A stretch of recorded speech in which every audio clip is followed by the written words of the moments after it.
So, cooking. Let's have a look, see if we can get this up to level 100 and try and get a list put together of the kind of materials you might need and if there's any stumbling points or any hurdles. First and foremost, these biscuits and caviar and the pickled meat smoothie use just the basic meat and the basic fish and then a few vendor materials. So this is much of a muchness. Although I do think we need some of these later on down the line, so it might not be a bad idea. Yeah, both biscuits and caviar and the pickled meat smoothie are needed later on down the line to make the first feast. So actually having a bunch of these is not a bad idea. Maybe we can get a few skill points out of these. We're only getting 1 skill point per. Let's craft up a bunch of them. You guys down here can see our skill points increasing. If we make 5 of each, that'll get us the 10 skill points we need. In fact, technically we only need to make 4 of these to get to skill 10. But that will also give us some. Keep these, don't throw them away, don't do anything silly with them because they're useful for the feasts later on. And now we get ourselves sweet silvergill sausages. Interestingly, the biscuits and caviar have actually gone yellow on us, so arguably it might have been better to craft those first than the pickled meat smoothies. But we want to guarantee ourselves skill points as much as possible. So arguably I'd say sweet silvergill sausages aren't necessarily used in anything going forward. They require a bunch more fish and only 4 fish and only 1 meat, meaning they're probably actually going to be more expensive. So we might just continue making these pickled meat smoothies. It's only using 5 of the basic meat. And this meat is going to be available in abundance. This drops from boatloads of stuff. So I'm actually going to continue with these pickled meat smoothies. Hopefully we can get these to 15. Let's see. We'll craft them one by one because I have a feeling they might go yellow before 15. Especially since these biscuits and caviar have gone green on us already. Oh no, we might be lucky. We might get to 15, you know. We can avoid these sweet silvergill sausages. These just use too much fish for us to want to look at crafting those straight away. They might arguably actually have been used in the large meals. I might come to regret that. Large meals. No, large meals don't need light meals to craft, at least by the looks of things, so that was still a sensible choice. We've now got access to cinnamon bonefish stew. 3 fish and 2 meat. You're always going to look at 5 basic materials and then a bunch of vendor materials for virtually any of these. Now simply the fact that fish is going to be more expensive than a piece of meat, because you've actively got to go out of your way to do fishing, whereas people pick up the meat just passively by leveling. So we'll go with cinnamon bonefish stew for these. See if we can make 5 of those. When I say you make 5, I'm talking about crafting it 5 times. You actually get 3 for each one that you for each time you craft, which is nice. So we've got plenty of stuff to sell as well. Don't forget, these are all going to be useful to characters. They've all got the well-fed buff that is going to increase either haste, versatility, that's not a word, versatility, and so on. Meaty apple dumplings. Oh, where did they go? Meaty apple dumplings. This is actually quite good. These are going to be the cheapest ones to craft. They're now using more meat than they are fish, and interestingly, the fish that they use is the basic fish. Lost Soul is like the default fish you're going to get, and you can get it in lots of different places. This is going to be the cheaper of the fish, so these are probably what we want to craft now. Let's go 5 points for these.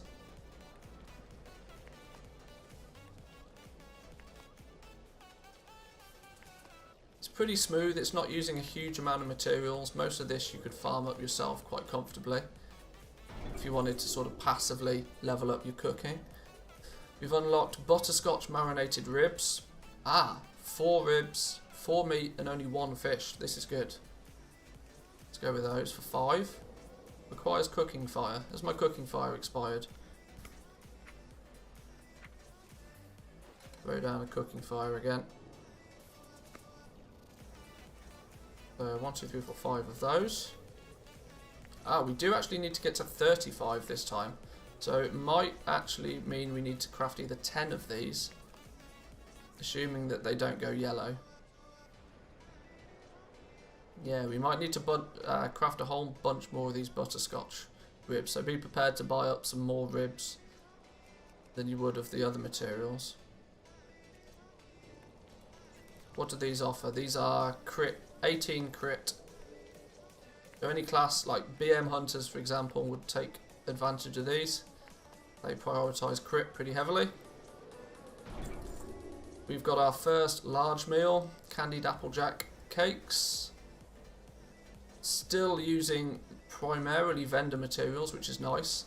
But the quantity of...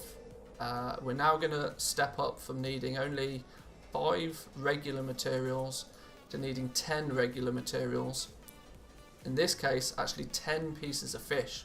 So this is likely to be quite an expensive one. If you get to this point and if the fish is really expensive or you don't want to spend time fishing, even though these are guaranteed skill points, it might be more beneficial to you to continue crafting these butterscotch ribs, because the meat's going to be cheaper and you only need a single fish per craft. But for guaranteeing those skill points, we're going to go with the candied applejack cakes. Candied applejack cakes are actually used later on down the line anyway. Candied applejack cakes are used in the Big Boy Feast, the Feast of Gluttonous Hedonism. This is going to be the main feast that people are going to want to be after.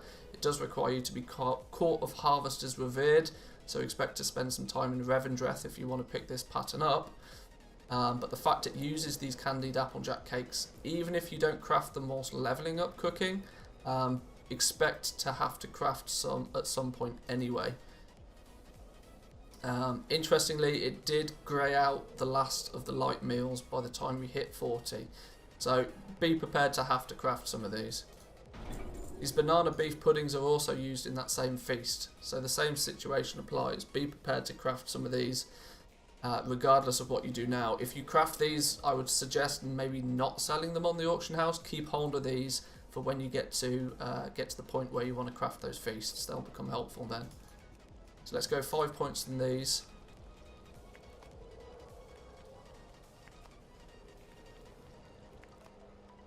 $43 points, 44, 45. Nice. Steak a la mode. Steak a la mode is then going to use a whole bunch. These banana beef puddings and the steak a la mode are going to be quite good ones because they only use meat. As I've said previously, at least early game, fish is usually at a higher price than the meat is. You can usually pick up the meat considerably cheaper. So where you get the option to use meat, do so. We ourselves are now running out of materials here slightly, but we can always buy some more vendor materials, that's not a problem.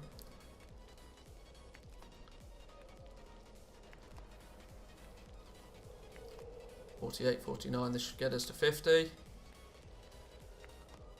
Bingo.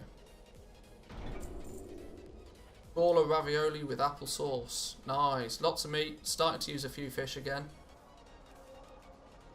You can craft these up to 55.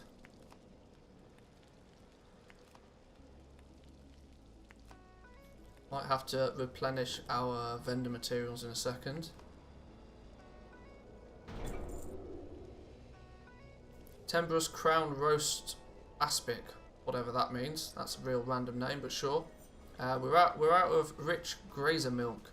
Let's do now we've hit 55. Let's take a quick 2-minute break to do some restocking on these materials. So we could do with 9 stacks of those to get that back up to 100.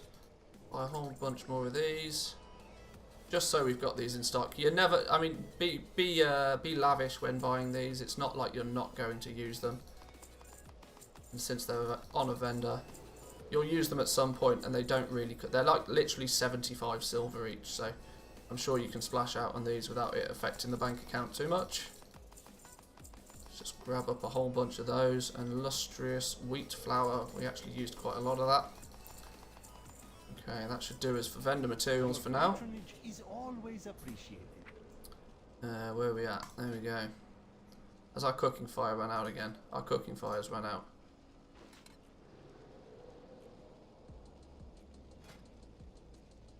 Okay, let's load up the trainer. Alrighty, so 5 of these should get us to 60.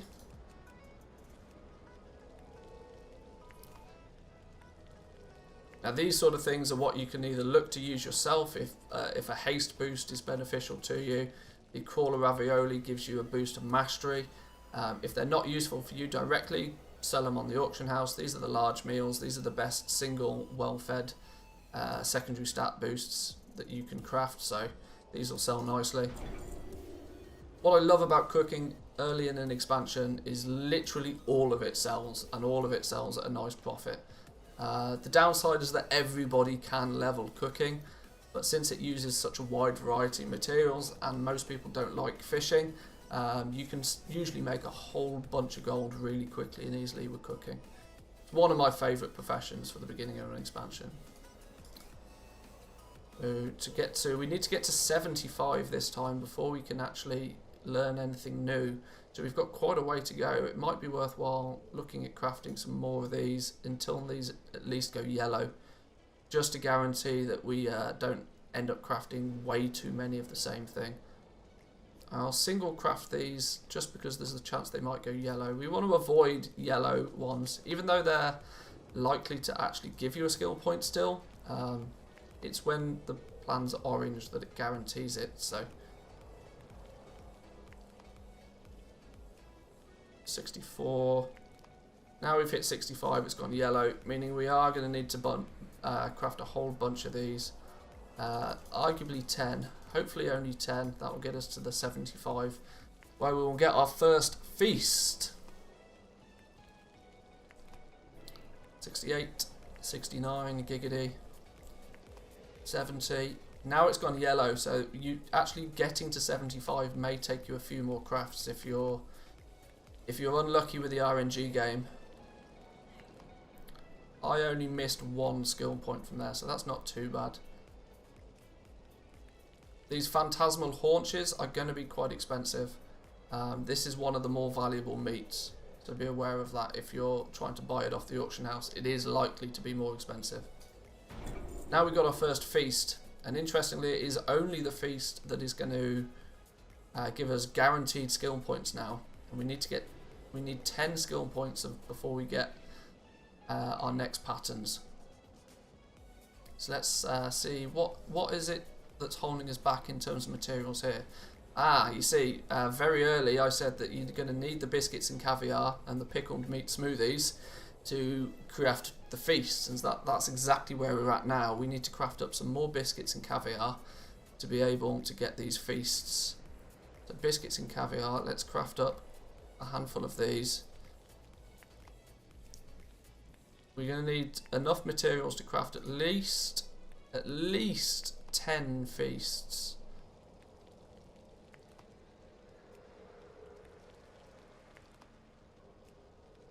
Now there's also the argument to say that this is likely to go, these are likely to go yellow once we hit 80, but let's see, let's craft up the first 5 and see what happens, see how many materials we then need.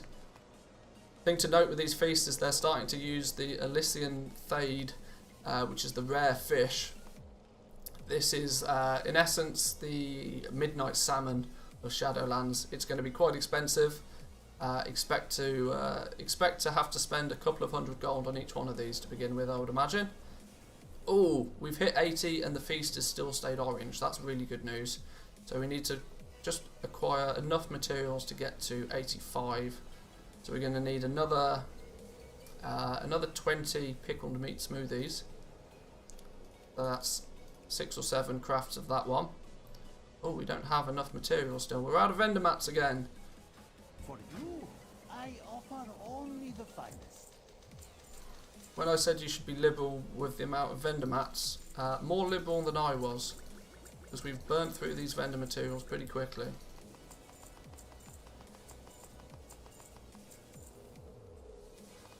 when we get to the feast, you start using them like 10 at a time, so there we go. I'm not scared of buying too many because, like I said, you're always going to use them. Arguably the only reason you're leveling up cooking is so that you can go back and craft all these stuff and hopefully make a profit from it. So let's take a minute just to drop down another cooking fire because it's likely to expire. And let's continue on. So we need pickled meat smoothies times probably 6 or 7.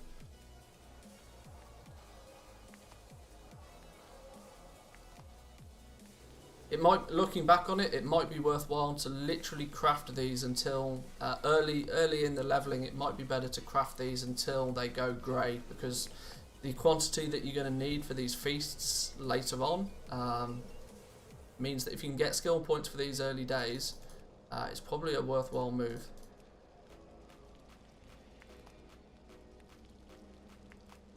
Two feasts.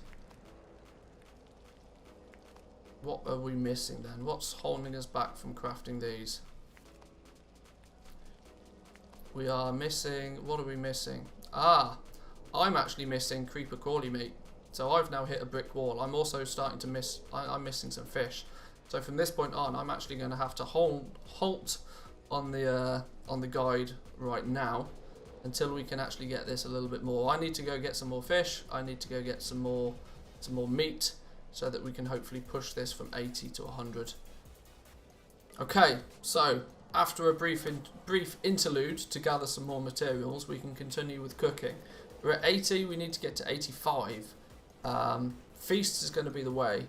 There's realistically no other way to get to 85. We should probably actually load up the trainer dude. Yes, 85 is where we get the soul food and the next fun stuff to craft. Let's bang out a bunch of these. I really hope they stay orange all the way to 85. If they go yellow, I'm going to be annoyed. No, it looks like we're going to get to 85 off the first stage of feasts. In fact, they even stay orange, which is quite cool. Because the soul food that we now get access to is the only bit of flavour within cooking, I'd say. But this is realistically what we're going to use, a combination of these soul foods and feasts to get ourselves up to 100. You may ask, why do we need to get much further than this? Well, arguably you're going to be hunting down the Feast of Gluttonous Hedonism, which requires you to be cooking 100 to learn it, but it also requires you to be revered with the Court of Harvesters. So get used to spending time in Revendreth. I may have already said that, but you know, whatever. So at this point, it's kind of a little bit up to you how you get those last 15 points. Arguably, the fact that these used only the basic fish and some piranhas and some shadowy shank, these are probably actually going to be the most cost effective. These are the smothered shanks, I would say. Smothered shanks are likely to be the cheaper of the 3 to craft, but they each have their own benefits. The fried bonefish might actually sell better, so it's a combination realistically of these soul foods.